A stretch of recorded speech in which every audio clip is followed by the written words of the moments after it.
Welcome you all to my channel, Law Blogs. Today it is important to come to you all after quite a long time, right? To discuss the change of democratic setup, which we all are witnessing in the present government. It is important to come to you all to highlight with respect to the defamation case and the disqualification being done by the parliament. I'm talking in relation to the disqualification order passed by the parliament to disqualify Mr. Rahul Gandhi. It is very ironical if you read the law and for the purpose for which he has been disqualified, the quantum of law prescribed there, for the purpose of defamation, if somebody is to be convicted, he has to be punished under section 500 of Indian Penal Code, which says that in case somebody would defame others, there is a punishment of 2 years, a punishment which may be extended for 2 years, or fine, or both, right?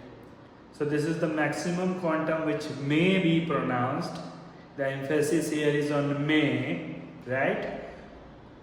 And section 8 subsection 3 of the People's Representation Act talks about the disqualifying the members of the parliament or any state legislatures who is convicted for 2 years or more, right? This has to be read parallelly with Article 102 of the Constitution of India, right, which says that one person may be disqualified if disqualification is prescribed under the law enacted by the parliament, and there are other provisions also, like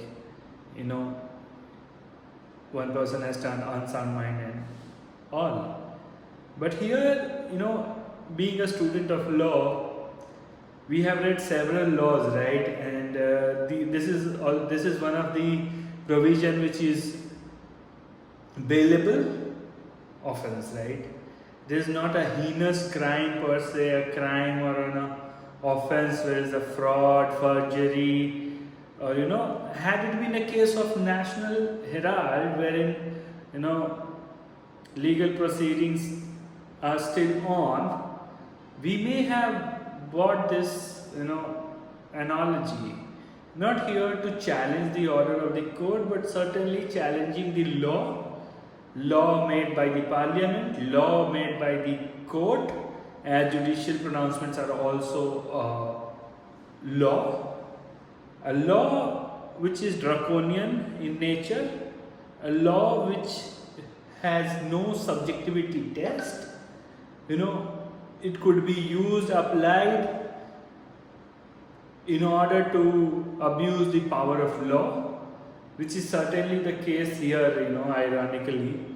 As I would say that there are several laws, where the quantum of punishment is prescribed up to 2 years, but it doesn't mean that for those punishments you are supposed to pronounce the highest possible quantum of punishment, right?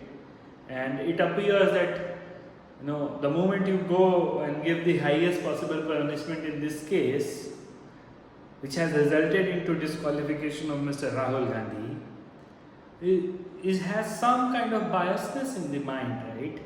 And even if it is, even I would say there is no biasness, the law itself is, draconian, and which certainly has been challenged in the Supreme Court, which certainly be getting good positive results soon, right?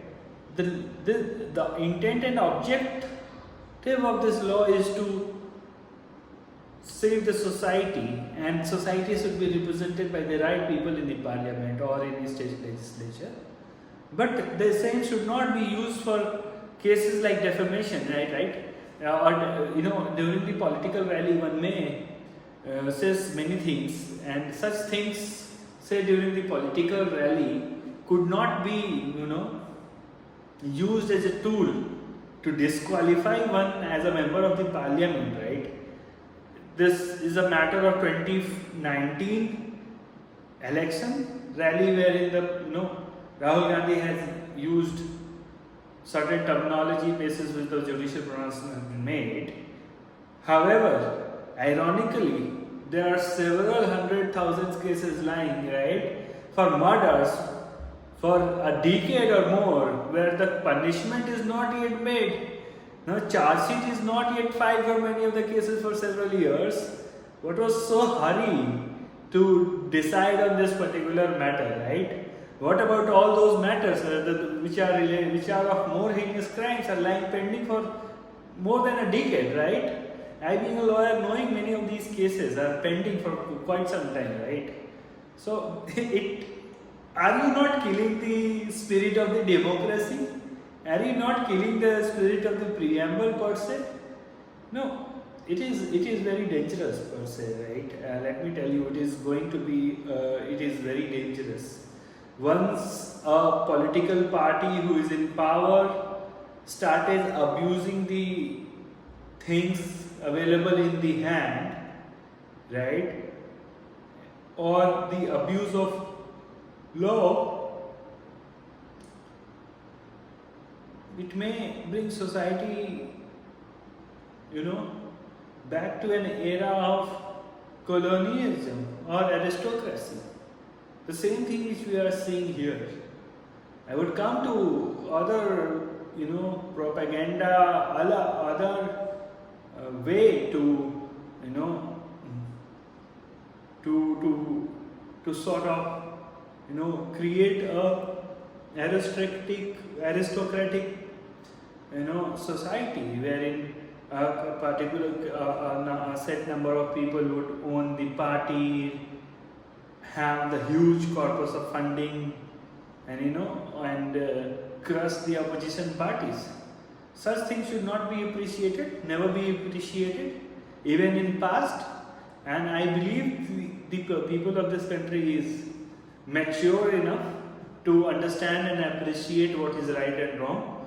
Sooner or later, the attempt to curtail the democratic spirit would certainly be curtailed, condemned, and answered by way of vote. Thank you so much for hearing me out. I would